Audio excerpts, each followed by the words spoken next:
Part 1. A bench, a blanket, and a broken world. It was a chilly autumn morning in Central Park. Golden leaves fluttered to the ground as joggers passed by, lost in their earbuds and routines. On a worn wooden bench, Henry Caldwell sat in silence, staring blankly at the small lake ahead. Dressed in a simple wool coat, his posture was stiff, his eyes hollow. Henry wasn't just any man. He was the reclusive CEO of Caldwell Enterprises, a tech company worth billions. But no one recognized him like this. No chauffeur, no entourage. Just a grieving widower hiding from the world on the anniversary of his wife's passing. He was about to rise when he heard a small, fragile voice. "Excuse me, can I sit here?" He turned. A little girl, maybe 6, stood beside the bench clutching a tattered bunny and a thin pink scarf.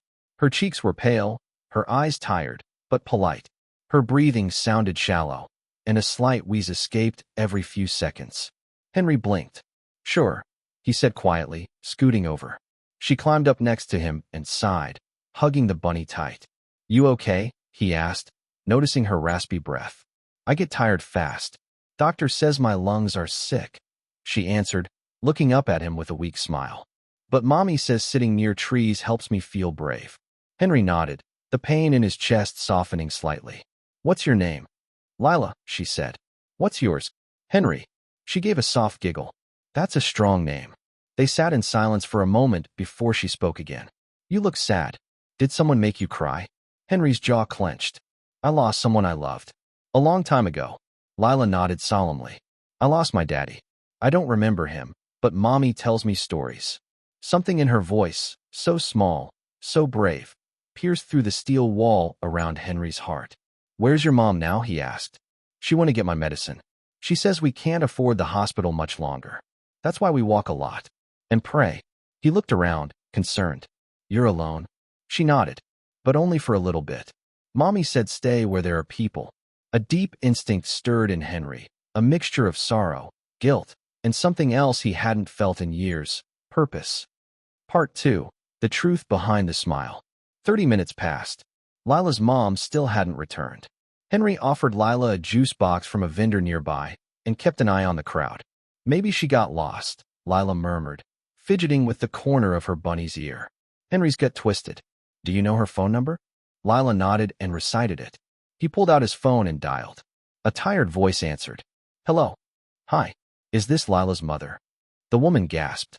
"Yes, who is this?" "Is she safe?" "She's here in Central Park, near the West Fountain," Henry said gently. "She's okay. She's with me." There was a long pause. "Thank God. I was trying to get her prescription filled, but my card got declined. I was calling shelters. I'm so sorry. Please, don't let her out of your sight." 20 minutes later, a frazzled, exhausted woman came rushing up, eyes brimming with tears. Lila leapt into her arms. "Mommy, I'm so sorry, baby." Henry stood awkwardly, unsure if he should walk away. But then the woman turned to him. "Thank you, sir. I didn't know what else to do. It's been so hard. I lost my job 3 months ago, and Lila's medicine. It's too expensive without insurance." Henry studied her face. She looked like she hadn't slept in weeks.